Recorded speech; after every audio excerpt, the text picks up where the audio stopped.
Jai Hind everyone, welcome to Voice of Red Hackle, a podcast of the cadets, by the cadets and for the cadets. आज हमारे साथ हैं sergeant Jashanpreet Singh from Punjab, Haryana, Himachal Pradesh and Chandigarh directorate. Welcome Jashanpreet. Thank you ma'am. First of all, congratulations for Best Rider Boys in RDC 2024. Thank you ma'am. आपकी horse riding की journey कैसे शुरू हुई? Ma'am मैंने 2021 में स्टार्ट की थी हाउस राइडिंग, जब एनसीसी ज्वाइन की थी मैंने. हाँ जी. और एनसीसी में धीरे धीरे सीखा था मैं हाउस राइडिंग. जैसे जैसे मेरे सीनियर ने देखा, मैंने उनको देखा, तो धीरे धीरे मेरा भी मन किया कि हाँ भाई मैं भी राइडिंग करूँ और सीखूँ.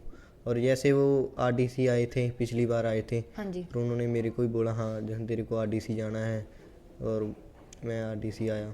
आपने हॉर्स राइडिंग से क्या क्या सीखा? हाउस राइडिंग थे मैंने मैम सीखा है, घोड़े की केयर करो और अच्छे से ध्यान रखो, उनकी अच्छे से मालिश करो और केयर टेकिंग, पार्टनरशिप. हाँ पार्टनरशिप और फ्रेंड अच्छे बनते हैं वो हमारे.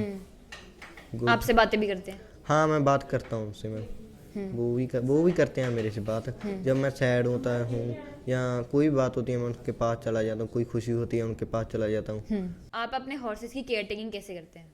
मैम उनकी केयर टेकिंग मतलब अच्छे से करते हैं, मालिश करते हैं उनकी, और उनका ध्यान रखते हैं. उनकी चोट वगैरह लगी हो तो दवाई वगैरह लगाते हैं सारी की सारी, और उनसे बातें करते हैं, उनसे प्यार करते हैं. आपकी ग्रोथ जर्नी में एनसीसी ने आपकी कैसे मदद की? एनसीसी में मेरी बहुत मदद की है मैम. ऐसे आरडीसी की यहाँ पर मदद की, और मेरे को घोड़े दिए उन्होंने, राइडिंग सिखाई मेरे को, और अच्छे टीचर दिए उन्होंने मेरे को राइडिंग सिखाने के लिए. आरडीसी की तैयारी आप कितने टाइम से कर रहे थे? आरडीसी की तैयारी मतलब मैं जब ज्वाइन की थी एनसीसी, मेरे को पता लगा आरडीसी भी होती है, फिर मैंने आरडीसी की भी तैयारी कर रखी. जैसे जैसे गेम होती थी वैसे वैसे आरडीसी की भी तैयारी की. और जैसे पिछले साल हमारे सीनियर आए थे, और उनसे पता किया सभी कुछ आरडीसी कैसे होती है, क्या होती है, फिर तो ज़्यादा हो गया हाँ कि आरडीसी जाना ही जाना है. आपकी अभी तक आरडीसी की जर्नी कैसी रही? आरडीसी की जर्नी मेरी बढ़िया रही मैम, अभी तक बहुत बढ़िया रही. वैसे मैं राइडिंग करता एक बार गिरा भी हूँ. जैसे हम मतलब यहाँ पर आरडीसी पर आके यहाँ सुबह उठते थे, ग्राउंड में जाते थे, अपने घोड़ों को से मिलते थे और राइडिंग करते थे. जैसे मुकाबले होते थे हमारे, जैसे गेम वगैरह हो जाती थी सारी, फिर हम वापस आते थे और फिर शाम को चले जाते थे. और फिर शाम को आके फिर वही रूटीन रहता था हमारा आरडीसी का. बढ़िया रहा आरडीसी का जितना भी जहाँ. दिन में कितने घंटे प्रैक्टिस करते थे आप? यहाँ पर तो हम वैसे सुबह शाम ही करते हैं, और वहाँ पर भी जुंट में अपनी में सुबह शाम ही करते थे. 3 घंटे करते थे हम. एक घंटा राइडिंग पर करते थे, और 2 घंटे घोड़ों की मालिश वगैरह. और दिन में कितने घंटे हॉर्सेस के साथ बिताए थे? दिन में जितने मतलब फ्री होता है मैं घोड़ों के साथ मिल जाता हूँ, मतलब चला जाता हूँ, क्योंकि हमारे गांव में है ना घोड़े हमारे. अच्छा. जुंट हमारे गांव में है, इसीलिए मैं चला जाता हूँ जब फ्री होता हूँ. तो हाँ. आपका कोई मैसेज है हमारे व्यूअर्स के लिए? जितना भी ज़्यादा मेहनत करोगे उतना तो मिलेगा ही मिलेगा. हाँ, डरना नहीं है किसी चीज़ से. पहले तो डर लगता ही है. डर गया सो मर गया, वो बात होती है.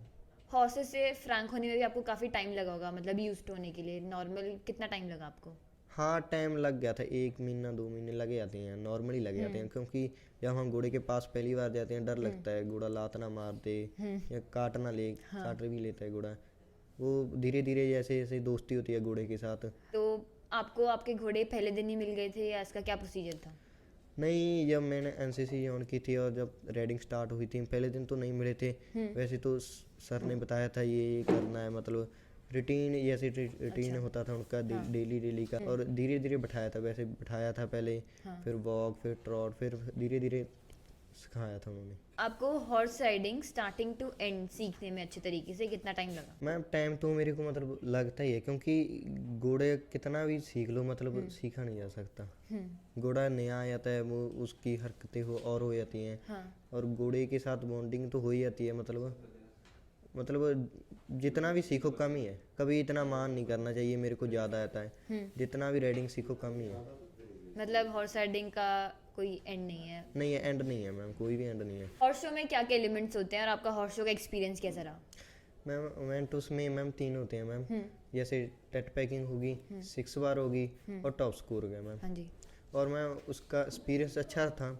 जैसे सभी बच्चे देखने गए थे, सारे थे वहाँ पर, और अच्छा लगा मेरे को. मैंने 6 बार भी की और टॉप स्कोर भी खेला था, और टॉप स्कोर में मैं सेकंड आया था मैम. आपको हॉर्स राइडिंग में कौन कौन से मेडल्स मिले? मेरे को शो जंपिंग में गोल्ड मिला है मैम, और टॉप स्कोर में गोल्ड मिला है, और टेट पैकिंग में ब्रॉन्ज मिला है मैम।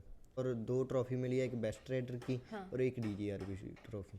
तो आप ये एलिमेंट्स एक्सप्लेन कर सकते हो जितने भी इवेंट्स थे आपके हॉर्स शो में? Yes ma'am. और उसमें मैम 3 इवेंट थे, जैसे टेट पैकिंग और 6 बार और टॉप स्कोर था मैम। टेट पैकिंग में क्या होता है?